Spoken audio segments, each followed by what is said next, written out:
మా latest videos కోసం మా ఈ తెలుగు న్యూస్ ఛానల్ సబ్స్క్రైబ్ చేసి గంట సింబల్ యాక్టివేట్ చేసుకోండి. ఈ కాయలు కనిపిస్తే వదలకండి, 100 గుర్రాల బలాన్నిస్తాయి. ఈ రోజుల్లో రోడ్డు పక్కన లేదా పొలాల గట్ల మీద కనిపించే ఒక అద్భుతమైన కాయ గురించి, అదిచ్చే అపారమైన శక్తి గురించి మనం తెలుసుకోబోతున్నాం. ఈ కాయలు కనిపిస్తే వదలకండి, 100 గుర్రాల బలాన్నిస్తాయి అనే మాట వినడానికి కాస్త అతిశయోక్తిగా అనిపించినా మన ఆయుర్వేద శాస్త్రంలోని లోతైన రహస్యాలను గమనిస్తే ఇది అక్షర సత్యమని అర్థమవుతుంది. అసలు పురుషుల్లో ఉండాల్సిన ఆ అసలైన శక్తి, పౌరుషం, స్టామినా ఎందుకు తగ్గిపోతున్నాయి? ఒకప్పుడు మన తాతలు ముత్తాతలు 80 ఏళ్ల వయస్సులో కూడా ఎంతో ఉత్సాహంగా దృఢంగా ఉండేవారు. కానీ ఈ రోజుల్లో 20 లేదా 30 ఏళ్ల యువకులే అలసటగా ఉంది, నీరసంగా ఉంది, ఓపిక లేదు అని ఎందుకంటున్నారు? అసలు ఈ మార్పుకు కారణమేంటి? ఈ బలహీనతను సహజ సిద్ధంగా ఎటువంటి సైడ్ ఎఫెక్ట్స్ లేకుండా మళ్ళీ ఎలా తిరిగి పొందాలో ఈ వీడియోలో మనం వివరంగా తెలుసుకుందాం. ఫ్రెండ్స్, ఆ వివరాలన్నీ తెలుసుకునే ముందు ఓం శ్రీ ఔషధ చక్ర నారాయణాయ నమః అని కామెంట్ చేసి ఈ వీడియోకి ఒక లైక్ కొట్టి మాకు సపోర్ట్ చేయండి. ముందుగా మనం అసలు సమస్య మూలాల్లోకి వెడదాం. ఈ రోజుల్లో పురుషులు శారీరకంగా, మానసికంగా బలహీనపడటానికి ప్రధానంగా 4 కారణాలున్నాయి. అందులో మొదటిది మరియు అత్యంత భయంకరమైనది మనం తీసుకునే కల్తీ ఆహారం. మనం తింటున్న ప్రతి ముద్దలోనూ పోషకాల కంటే విషాలే ఎక్కువగా ఉంటున్నాయి. పండించే పంటల్లో రసాయన ఎరువులు, కూరగాయలు త్వరగా పెరగడానికి ఇచ్చే హార్మోన్ ఇంజెక్షన్లు, పండ్లు నిగనిగలాడటానికి పూసే మైనం, ఇలా ప్రతిదీ కల్తీనే. ఇక మనం తాగే పాలు కూడా స్వచ్ఛంగా ఉండటం లేదు. శరీరానికి కావలసిన అసలైన విటమిన్లు, ఖనిజాలు అందకపోతే కండరాల్లో బలం ఎలా వస్తుంది? ఎముకలు ఎలా దృఢపడతాయి? అందుకే ఎంత తిన్నా శరీరానికి పట్టడం లేదు. రెండవ అతిపెద్ద కారణం మన జీవనశైలి, లైఫ్ స్టైల్. పాత రోజుల్లో మనిషి శరీరాన్ని బాగా కష్టపెట్టేవాడు. కానీ ఇప్పుడు ఉదయం నుండి సాయంత్రం వరకు కుర్చీకే పరిమితమైపోయే ఉద్యోగాలు పెరిగిపోయాయి. 8 నుండి 10 గంటల పాటు కదలకుండా కూర్చోవడం వల్ల శరీరంలో రక్త ప్రసరణం మందగిస్తుంది. ఇక ఇంటికి వెళ్ళిన తర్వాత మళ్ళీ సోఫాలో కూర్చుని స్మార్ట్ ఫోన్ లేదా టీవీకి అతుక్కుపోవడం వల్ల శారీరక శ్రమ అనేది పూర్తిగా శూన్యమైపోయింది. కదలని శరీరానికి తుప్పు పట్టడం ఖాయం. అందుకే త్వరగా అలసట వచ్చేస్తుంది. మూడవ కారణం స్ట్రెస్ మరియు టెన్షన్. నేటి పోటీ ప్రపంచంలో డబ్బు సంపాదించాలనే తాపత్రయం, ఉద్యోగ భద్రత లేకపోవడం, కుటుంబ బాధ్యతలు ఇవన్నీ మనిషిని మానసిక ఒత్తిడికి గురిచేస్తున్నాయి. ఈ విపరీతమైన ఒత్తిడి వల్ల శరీరంలో టెస్టోస్టిరాన్ అనే హార్మోన్ స్థాయిలు గణనీయంగా పడిపోతాయి. పురుషుడికి ఆత్మవిశ్వాసం, కండరాల బలం, ధైర్యం ఇచ్చేది ఈ హార్మోనే. ఇది తగ్గిపోతే ఆటోమేటిక్గా అన్ని విషయాల్లోనూ వెనుకబడిపోతారు. నాలుగవది మన దురలవాట్లు. రాత్రిళ్ళు ఆలస్యంగా నిద్రపోవడం, గంటల సేపు మొబైల్ చూడటం వల్ల నిద్రలేమి సమస్య వేధిస్తుంది. సరిగ్గా నిద్ర లేకపోతే మరుసటి రోజు ఉదయం నుండే నిస్సత్వం మొదలవుతుంది. దీనికి తోడు జంక్ ఫుడ్, మద్యం, ధూమపానం వంటివి శరీరంలోని అంతర్గత శక్తిని పూర్తిగా హరిస్తున్నాయి. ఫలితంగా 30 ఏళ్లకే 60 ఏళ్ల వృద్ధుడిలా కనిపించటం, నడుము నొప్పి, మోకాళ్ల నొప్పులు, జ్ఞాపక శక్తి తగ్గిపోవడం వంటి లక్షణాలు కనిపిస్తున్నాయి. ఇటువంటి పరిస్థితిలో మనకు దిశానిర్దేశం చేసేది మన పురాతన ఆయుర్వేదం. మన పూర్వీకులు జిమ్లకు వెళ్ళలేదు, ప్రోటీన్ పౌడర్లు వాడలేదు. కానీ వాళ్ళు వాడిన మూలికల్లో ఉన్న శక్తి అపారమైనది. అశ్వగంధ, శిలాజిత్ వంటివి నరాల బలాన్ని పెంచితే ఇప్పుడు మనం చెప్పుకోబోయే ఆ మాయాకాయ లేదా మొక్క మీ శరీరానికి కొత్త ఊపిరిని పోస్తుంది. మనం మాట్లాడుకుంటున్న ఆ మొక్క మరేదో కాదు, అది ఉమ్మెత్త. దీనిని శాస్త్రీయంగా ధతురా అని పిలుస్తారు. ఉమ్మెత్త అంటే మనలో చాలా మందికి భయం ఉంటుంది. ఎందుకంటే ఇది విషపూరితమైన మొక్కదా అందరికీ తెలుసు. అవును, ఉమ్మెత్త అనేది నిజంగానే విషంతో సమానమైనది. కానీ ఆయుర్వేదంలో దీనిని విషానికి విరుగుడుగా మరియు మందుగా మారుస్తారు. దీనిని నేరుగా తీసుకోకూడదు. కేవలం శాస్త్రీయ పద్ధతిలో శుద్ధి చేసిన తర్వాత మాత్రమే ఔషధాలలో వాడుతారు. ఉమ్మెత్తలో ప్రధానంగా 3 రకాలు కనిపిస్తాయి. తెల్లటి పువ్వులు పూసే తెల్ల ఉమ్మెత్త, పసుపు పచ్చ పువ్వులు పూసే పచ్చ ఉమ్మెత్త మరియు అత్యంత శక్తివంతమైనదిగా భావించే నల్ల ఉమ్మెత్త. ఆయుర్వేదం ప్రకారం ఉమ్మెత్త వగరు, చేదు మరియు తీపి రుచులను కలిగి ఉంటుంది. ఇది శరీరానికి మత్తునిస్తుంది. అదే సమయంలో వేడిని కూడా పుట్టిస్తుంది. చర్మ వ్యాధుల నుండి దీర్ఘకాలిక శ్వాసకోశ సమస్యల వరకు దీనితో ఎన్నో ప్రయోజనాలున్నాయి. ముఖ్యంగా పురుషుల్లో వచ్చే శారీరక బలహీనతలకు, కీళ్ల నొప్పులకు ఇది ఒక దివ్యౌషధంలా పనిచేస్తుంది. దీనిలో ఉండే రసాయనాలు నరాలను ఉత్తేజితం చేయడమే కాకుండా కండరాల వాపులను తగ్గించడంలో అద్భుతంగా పనిచేస్తాయి. ఉమ్మెత్త ముక్కలోని ప్రతి భాగం ఒక ఔషధమే. ఉదాహరణకు, ఎవరైనా దీర్ఘకాలికంగా ఉబ్బసం లేదా దమ్ము, ఆయాసంతో బాధపడుతుంటే ఉమ్మెత్త ఆకులను ఎండబెట్టి వాటిని కాల్చినప్పుడు వచ్చే పొగను పీల్చడం వల్ల శ్వాసనాళాలు వెంటనే తెరుచుకుంటాయి. పూర్వకాలంలో చిలుముగొట్టంలో పొగాకుకు బదులుగా ఈ ఎండిన ఆకులను వేసి పొగ పీల్చేవారు. ఇది ఆస్తమా రోగులకు తక్షణ ఉపశమనాన్నిస్తుంది. అలాగే చాలామంది పురుషులు ఈ రోజుల్లో ఎదుర్కొంటున్న ప్రధాన సమస్య కీళ్ల నొప్పులు, అరికాళ్ల మంటలు. రోజంతా పనిచేసి ఇంటికి రాగానే కాళ్ళు గుంజుతున్నట్లు ఉండటం, నడవలేకపోవడం వంటివి జరుగుతుంటాయి.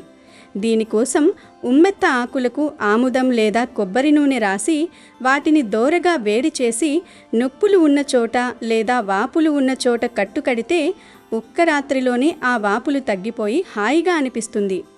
అరికాళ్ల మంటలతో బాధపడేవారు నల్ల ఉమ్మెత్త ఆకుల రసం, దొండాకు రసం మరియు చిక్కుడాకు రసాన్ని కలిపి పాదాలకు రాసి మర్దన చేస్తే ఆ మంటలు మాయమైపోతాయి. శరీరానికి గుర్రపు బలాన్నిచ్చే శక్తి ఈ బాహ్య ప్రయోగాలు కూడా కలిగి ఉంటాయి. ఎందుకంటే ఇవి రక్త ప్రసరణను పెంచుతాయి. కేవలం నొప్పులకే కాదు, చర్మ సంబంధిత సమస్యలకు కూడా ఉమ్మెత్త ఒక అద్భుతం. శరీరంలో అక్కడక్కడ వచ్చే సెగగడ్డలు, కురుపులు, చీము పట్టిన గాయాలు నయం కావడానికి నల్ల ఉమ్మెత్త ఆకులను ఆవు పేడతో కలిపి ఉడకబెట్టి ఆ ముద్దను కడితే ఎటువంటి సర్జరీ అవసరం లేకుండానే ఆ గడ్డలు పగిలిపోలి మానిపోతాయి. ఇక కాళ్ల పగుళ్ల సమస్యతో ఇబ్బంది పడేవారు ఉమ్మెత్త విత్తనాలు, నల్ల నువ్వులు మరియు పసుపును సమానంగా తీసుకొని నూరి ఆ పొడిలో గేదె వెన్న కలిపి పగుళ్లపై రాస్తే పాదాలు పద్మాలలో మెరిసిపోతాయి. పంటి నొప్పితో బాధపడేవారికి కూడా ఒక వింత చిట్కా మన ఆయుర్వేదంలో ఉంది. నల్ల ఉమ్మెత్త గింజల పొడిని, ఉత్తరేణి వేరు పొడిని మరియు మిరియాల పొడిని కలిపి ఉంచుకొని నొప్పి ఉన్న వైపుకు వ్యతిరేక దిశలో ఉన్న చెవిలో, అంటే ఎడమవైపు నొప్పి వస్తే కుడి చెవిలో 1-2 చుక్కలు నీటితో కలిపి వేస్తే ఒక్క క్షణంలో పంటి నొప్పి మటుమాయమవుతుంది. ఇది వినడానికి ఆశ్చర్యంగా ఉన్న నరాల మీద ఉమ్మెత్త చూపే ప్రభావానికి ఇదొక నిదర్శనం. అలాగే స్త్రీలలో వచ్చే రొమ్ము వాపులు లేదా గడ్డలకు కూడా ఉమ్మెత్త ఆకుల పట్టు ఎంతో మేలు చేస్తుంది. ఇక పురుషుల్లో అంగస్తంభన సమస్యలు లేదా నరాల పటుత్వం తగ్గడం వంటి సమస్యలకు ఉమ్మెత్త ఆకులతో చేసిన నూనెను మర్దన చేస్తే ఆ సమస్యలు పోతాయి. దీనికోసం నల్ల ఉమ్మెత్త ఆకుల రసాన్ని నువ్వుల నూనెతో కలిపి చిన్న మంటపై రసం మొత్తం ఆవిరయ్యే వరకు మరిగించాలి. తర్వాత ఈ నూనెను పురుషాంగంపై మరియు వెన్నెముక కింద భాగంలో మర్దన చేయడం వల్ల ఆ ప్రాంతంలో రక్త ప్రసరణ మెరుగుపడుతుంది, నరాలు ఉత్తేజితమవుతాయి. అంతేకాదు, ఉమ్మెత్త విత్తనాలను ఇతర మూలికలతో కలిపి కూడా లేపనంగా రాసుకోవచ్చు. ఉమ్మెత్త గింజలు, లవంగాలు మరియు కొంచెం జాజికాయ కలిపి నూరి ఆ మిశ్రమాన్ని పురుషాంగంపై రాసుకోవడం వల్ల శీఘ్రస్ఖలన సమస్య తగ్గుతుందని కొన్ని నాటు వైద్య గ్రంథాలు పేర్కొన్నాయి. కానీ ఇది చర్మంపై మంటను కలిగించే అవకాశముంది. కాబట్టి ప్రయోగాత్మకంగా వాడే ముందు చిన్న భాగంలో పరీక్షించుకొని తర్వాత రాసుకుంటే మంచిది. అయితే ఇంతటి శక్తివంతమైన ఈ ముక్క గురించి మీరు తెలుసుకోవాల్సిన అత్యంత ముఖ్యమైన విషయం జాగ్రత్త. ఉమ్మెత్త అనేది ప్రాణాంతకమైన విషాన్ని కూడా కలిగి ఉంటుంది. అందుకే దీనిని విషముష్టి వర్గానికి చెందినదిగా పిలుస్తారు. దీని పువ్వులను గాని విత్తనాలను గాని పొరపాటున లోపలికి తీసుకుంటే కంటి చూపు మందగించడం, మతిస్థిమితం కోల్పోవడం, శరీరం చచ్చుబడిపోవడం వంటివి జరుగుతాయి. ఒక్కోసారి ప్రాణాపాయం కూడా సంభవించవచ్చు. అందుకే దీనిని నేరుగా ఎప్పుడూ తినకూడదు. ఏదైనా ఆయుర్వేద ఔషధంగా వాడాలి అంటే తప్పనిసరిగా నిపుణుల సలహా తీసుకోవాలి. ఒకవేళ ఎవరైనా తెలియక దీనిని తీసుకుంటే దానికి విరుగుడు పత్తి చెట్టు యొక్క భాగాలను నూరి ఆ రసాన్ని ఇస్తే ఉమ్మెత్త విషం విరిగిపోతుందని పెద్దలు చెబుతారు. కాబట్టి ఈ ముక్కను చూసినప్పుడు దాని ఔషధ గుణాలను గౌరవించాలే తప్ప సాహసాలు చేయకూడదు. బాహ్య ప్రయోగాలకు అంటే పైన పూతలకు, కట్టులకు ఇది చాలా సురక్షితం మరియు అత్యంత ప్రభావవంతమైనది. మనం ముందే చెప్పుకున్నట్లుగా 100 గుర్రాల బలమనేది కేవలం ఒక మూలికతోనే రాదు. ఆ మూలిక మీ శరీరంలోని అడ్డంకులను తొలగిస్తుంది. కానీ ఆ బలాన్ని నిలబెట్టుకోవాల్సింది మీరే. మీ లైఫ్ స్టైల్లో కొన్ని చిన్న మార్పులు చేసుకోండి. ఉదయాన్నే కనీసం 20 నిమిషాల పాటు సూర్యరశ్మి తగిలేలా వాకింగ్ చేయండి. సూర్యుడి నుండి వచ్చే విటమిన్ డి మీ ఎముకలకు, టెస్టోస్టిరోన్ స్థాయిలకు చాలా అవసరం. ప్రతిరోజు 7 నుండి 8 గంటల గాఢ నిద్రను నిర్ధారించుకోండి. నిద్రలోనే మన శరీర కణాలు మరమ్మత్తు చేయబడతాయి. మొబైల్ వాడకాన్ని వీలైనంత వరకు తగ్గించి ధ్యానం లేదా ప్రాణాయామం చేయండి. ఇది మీ మెదడును ప్రశాంతంగా ఉంచి ఒత్తిడిని తగ్గిస్తుంది. ఆహారంలో సహజ సిద్ధమైన పండ్లు, కూరగాయలు, నట్స్ ఉండేలా చూసుకోండి. మన శరీరానికి కావాల్సిన అసలైన ఇంధనం ఆహారమే. ముగింపుగా ఒక మాట, పురుషుల్లో శక్తి అంటే అది కేవలం శారీరక కండరాల బలం మాత్రమే కాదు. అది మీ మనసు, మీ ఆత్మవిశ్వాసం మరియు మీ ఆరోగ్యం యొక్క కలయిక. ఈ 3 బలంగా ఉన్నప్పుడే మీరు ఏ రంగంలోనైనా విజయం సాధించగలరు. ఈ ఉమ్మెత్త వంటి ప్రకృతి ప్రసాదించిన వనమూలికలను సరైన పద్ధతిలో ఉపయోగిస్తూ ఆరోగ్యకరమైన అలవాట్లను అలవర్చుకుంటే మీ శరీరంలో అంతులేని శక్తి ప్రవహిస్తుంది. 100 గుర్రాల బలమంటే అది మీలోనే ఉంది. దానిని సరైన జీవనశైలితో నిద్రలేపడమే మనం చేయాల్సిన పని. ప్రకృతిలో మనకు తెలియని రహస్యాలు ఎన్నో ఉన్నాయి. అటువంటి వాటిని తెలుసుకుంటూ మన ఆరోగ్యాన్ని కాపాడుకుందాం. ఈ సమాచారం మీకు ఉపయోగపడిందని ఆశిస్తున్నాను.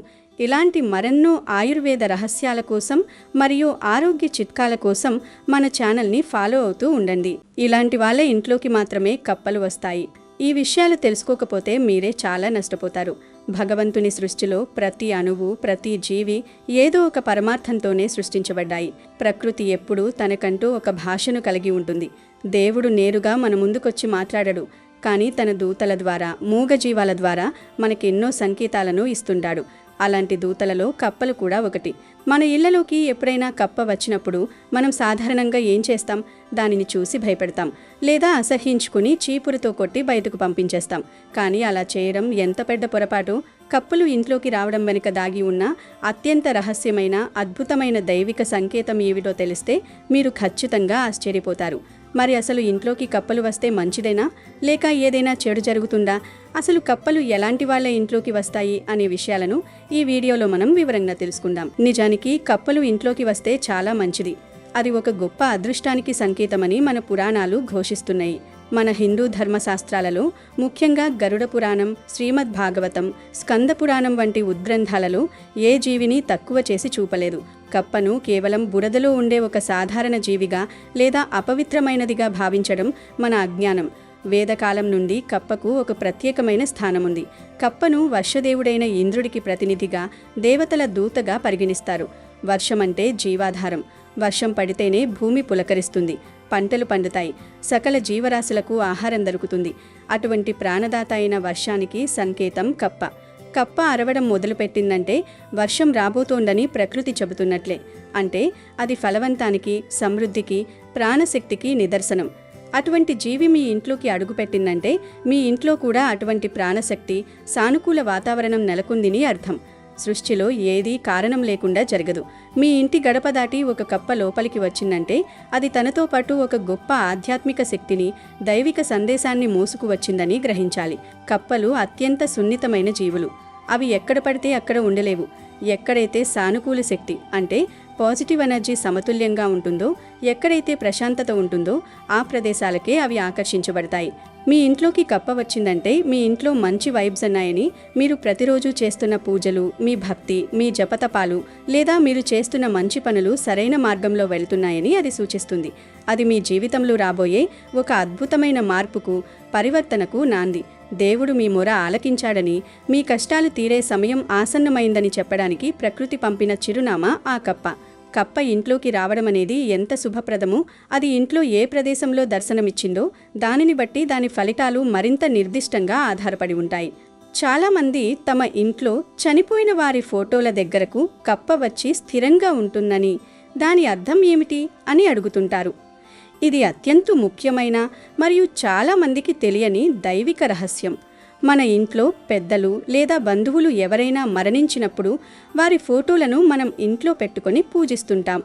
ఒకవేళ ఎప్పుడైనా ఒక కప్ప ఆ చనిపోయిన పితృదేవతల ఫోటోల దగ్గరకు వచ్చి కదలకుండా స్థిరంగా ప్రశాంతంగా అక్కడే కూర్చుని ఉంటే దానిని మీరు చాలా సీరియస్గా తీసుకోవాలి. పితృదేవతలు భౌతిక దేహాన్ని వదిలిన తర్వాత వారు తమ మనసులోని భావాలను లేదా తీరని కోరికలను వ్యక్తపరచడానికి ప్రకృతిలోని జీవాలను సాధనాలుగా ఎంచుకుంటారు. చనిపోయిన వారి ఫోటో దగ్గర కప్ప అలా కదలకుండా ఉంటే ఆ మరణించిన వ్యక్తికి సంబంధించి ఏదో ఒక బలమైన కోరిక ఇంకా తీరలేదని, వారి ఆత్మకు ఇంకా పూర్తి శాంతి కలగలేదని అర్థం. వారు మీ ద్వారా ఆ కోరికను తీర్చుకోవాలని ఆశిస్తున్నారని అర్థం. ఇలాంటప్పుడు మీరు మీ పితృదేవతలను మనస్ఫూర్తిగా ప్రార్థించి వారి పేరు మీద అన్నదానం చేయడం లేదా వారికి ఇష్టమైన పనులను నెరవేర్చడం, పితృదోష నివారణ పూజలు చేయడం చాలా మంచిది. వారు ఏ కోరికతో వెళ్ళిపోయారో ఆ కోరికను మీ శక్తి మేరకు తెలుసుకొని తీరిస్తే వారి ఆత్మకు సద్గతి కలగడమే కాకుండా వారి పూర్తి ఆశీస్సులు మీ వంశంపై కవచంలా పనిచేస్తాయి. పూజా గదిలో కప్ప కనిపిస్తే, ఒకవేళ కప్ప మీ పూజా గదిలోకి ప్రవేశించి దేవుడి పటాల ముందు లేదా దీపారాధన చేసే స్థలం వద్ద ప్రశాంతంగా కూర్చుని ఉంటే అది సాక్షాత్తు భగవంతుని అనుగ్రహానికి సంకేతం. పూజా గది అనేది ఇంట్లో అత్యంత శక్తివంతమైన కేంద్రం. అక్కడికి కప్ప వచ్చిందంటే మీరు ఇన్ని రోజుల నుండి చేస్తున్న పూజలు, ప్రార్థనలు నేరుగా దేవుడి పాదాలను చేరాయని అర్థం. మీ ఆధ్యాత్మిక సాధన ఉన్నత స్థాయికి చేరుకుందని, దైవిక శక్తి మీ ఇంట్లో కొలువై ఉందని దీని అంతరార్థం. తులసి కోట దగ్గర కప్ప కనిపిస్తే, హిందూ సాంప్రదాయంలో తులసి మొక్క సాక్షాత్తు మహాలక్ష్మి స్వరూపం. అలాంటి పవిత్రమైన తులసి కోట దగ్గర లేదా తులసి మొక్క కుండీలో కప్ప కూర్చొని మీకు కనిపిస్తే మీ ఇంటికి అష్టైశ్వర్యాలు రాబోతున్నాయని అర్థం. లక్ష్మీదేవి తన ఆశీర్వాదాన్ని మీకు అందిస్తోందని, త్వరలోనే మీకు ఊహించని ధనలాభం కలుగుతుందని ఇది స్పష్టమైన సంకేతం. ఇలాంటప్పుడు ఆ కప్పను చూసి భయపడకూడదు, దాన్ని తరమేయకూడదు. వంటగదిలో అంటే కిచెన్లో కప్ప కనిపిస్తే, వంటగది అనేది అన్నపూర్ణాదేవి నివాస స్థానం. కప్ప గనుక మీ వంటగదిలోకి వస్తే అది మీ కుటుంబంలో ఎన్నటికీ అన్నపానాలకు లోటుండదని చెబుతోంది.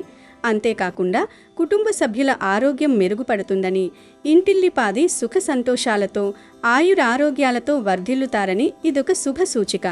ఇంటి సింహద్వారం వద్ద కప్ప కనిపిస్తే, వాస్తుశాస్త్రం ప్రకారం సింహద్వారం గుండానే లక్ష్మీదేవి మరియు సానుకూల శక్తి ఇంట్లోకి ప్రవేశిస్తాయి. ఇంటి గుమ్మం వద్ద కప్ప కనిపించడం లేదా గుమ్మం దాటుతూ లోపలికి రావడం అనేది మీ ఇంటికి పట్టిన దరిద్రం వదిలిపోబోతోందని చెప్పడానికి ఒక ప్రబలమైన సంకేతం. మీ పనుల్లో ఉన్న ఆటంకాలు తొలగిపోయి విజయం, కీర్తి, సంపదలు మీ వాకిటిలోకి రాబోతున్నాయని అర్థం. కప్ప రావడం అనేది దేవుడు మనల్ని చేసే ఒక పరీక్ష కూడా కావచ్చు అనడానికి ఒక చక్కటి ఉదాహరణ ఈ కథ.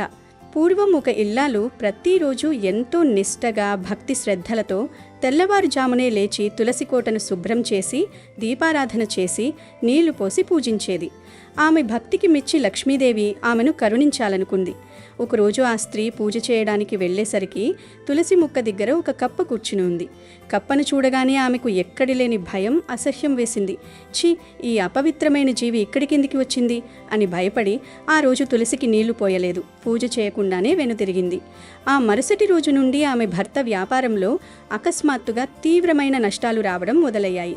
ఇక్కడ మనం గమనించాల్సిన విషయం ఏమిటంటే ఆ కప్ప రూపంలో వచ్చింది సాక్షాత్తు లక్ష్మీదేవి పరీక్ష. భగవంతుడు నీ నిజమైన భక్తిని పరీక్షిస్తున్నాడు. నీవు చేసే పూజ కేవలం పైపై భక్తా లేక గుండె లోతుల్లోంచి వచ్చే నిజమైన శ్రద్ధ అని దేవుడు చూస్తాడు. ప్రకృతిలోని ఒక జీవిని చూసి భయపడి దేవుని పూజనే మానేసేంత బలహీనమైన భక్తికి దేవుడు ఎలా ఉలికిపోతాడు? అందుకే కప్పను చూసి భయపడి పూజ ఆపేయడం కన్నా శ్రద్ధగా సర్వం ఈశ్వరమయం అని భావించి నీ ధర్మాన్ని నీవు నిర్వర్తిస్తే మాతాలక్ష్మి అఖండమైన ఐశ్వర్యాన్ని ప్రసాదిస్తుంది. మన ప్రాచీన వాస్తుశాస్త్రంలో మండూక వాస్తు అనే ఒక అత్యంత శక్తివంతమైన విభాగం ఉంది. ప్రాచీన దేవాలయాల నిర్మాణంలో పునాదుల వద్ద మండూక యంత్రాన్ని స్థాపిస్తారు. కప్పకు భూమి లోపల, నీటిలో, భూమి పైన జీవించగల అద్భుతమైన స్థైర్యం ఉంది. అది ఒక ఇంటికి దృఢమైన పునాదిని, స్థిరత్వాన్ని ఇస్తుందని వాస్తుశాస్త్రం నమ్ముతుంది. అంతేకాదు, చైనీస్ వాస్తుశాస్త్రమైన ఫెంగ్షుయిలో కూడా 3 కాళ్ల కప్పను నోట్లో నాణంతో ఉంచితే ధనాకర్షణ జరుగుతుందని ప్రపంచవ్యాప్తంగా నమ్ముతారు. ఇది కేవలం మూఢనమ్మకం కాదు. కప్పకు మరియు సంపదకు మధ్య ఉన్న ప్రకృతి సిద్ధమైన సంబంధాన్ని ప్రాచీన కాలం నుండే అన్ని నాగరికతలు గుర్తించాయి అనడానికి ఇదొక సజీవ సాక్ష్యం.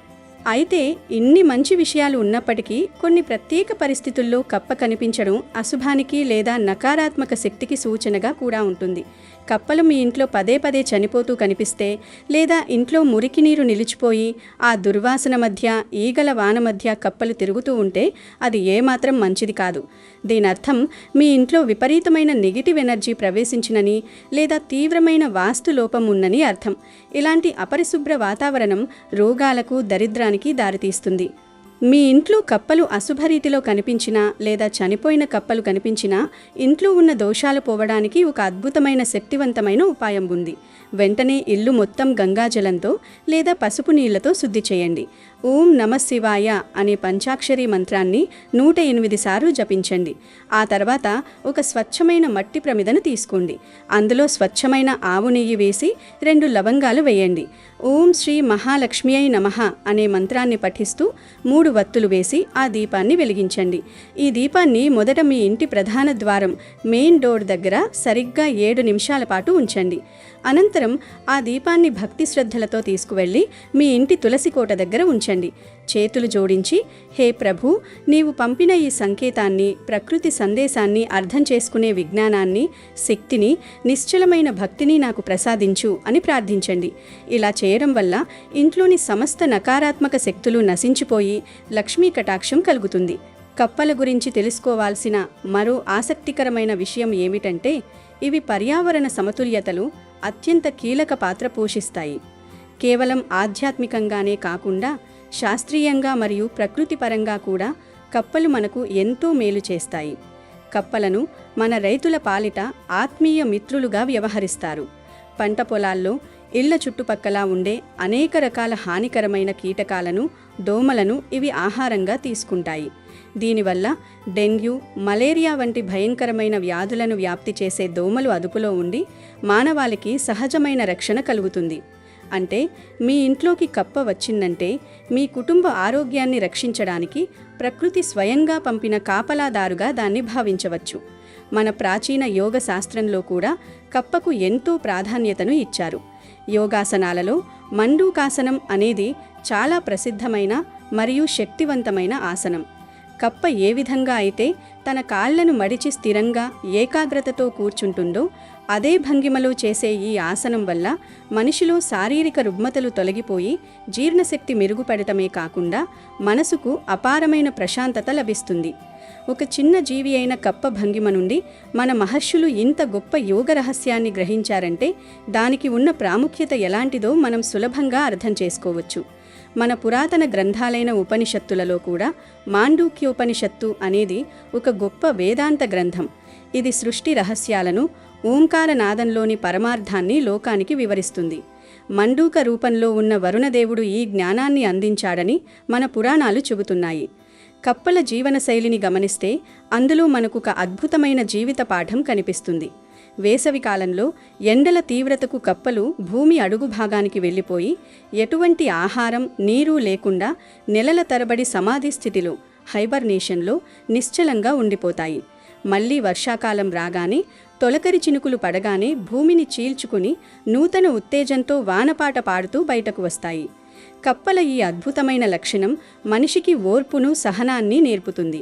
మన జీవితంలో ఎంతటి కష్టాలు, సవాళ్లు ఎదురైనా ఆత్మస్థైర్యం కోల్పోకుండా ఓర్పుగా నిరీక్షిస్తే తిరిగి సరైన సమయం వచ్చినప్పుడు రెట్టింపు ఉత్సాహంగా పైకి లేవచ్చని కప్పల జీవితం మనకు స్పష్టంగా వివరిస్తుంది. అపారమైన ఓర్పుకు, కష్టాలను తట్టుకుని నిలబడే స్థైర్యానికి, పునర్జన్మకు కప్పలు సజీవ ఉదాహరణలు. జపాన్ వంటి అనేక విదేశీ సంస్కృతులలో సైతం కప్పను అదృష్టానికి, సురక్షితమైన ప్రయాణాలకు చిహ్నంగా పూజిస్తారు. వారు ఎక్కడికైనా దూర ప్రయాణాలు చేసేటప్పుడు కప్ప బొమ్మలను తమ వెంట తీసుకెళ్తారు. కాబట్టి కప్పలు మీ ఇంట్లోకి వస్తే వాటిని ఏమాత్రం హింసించకండి.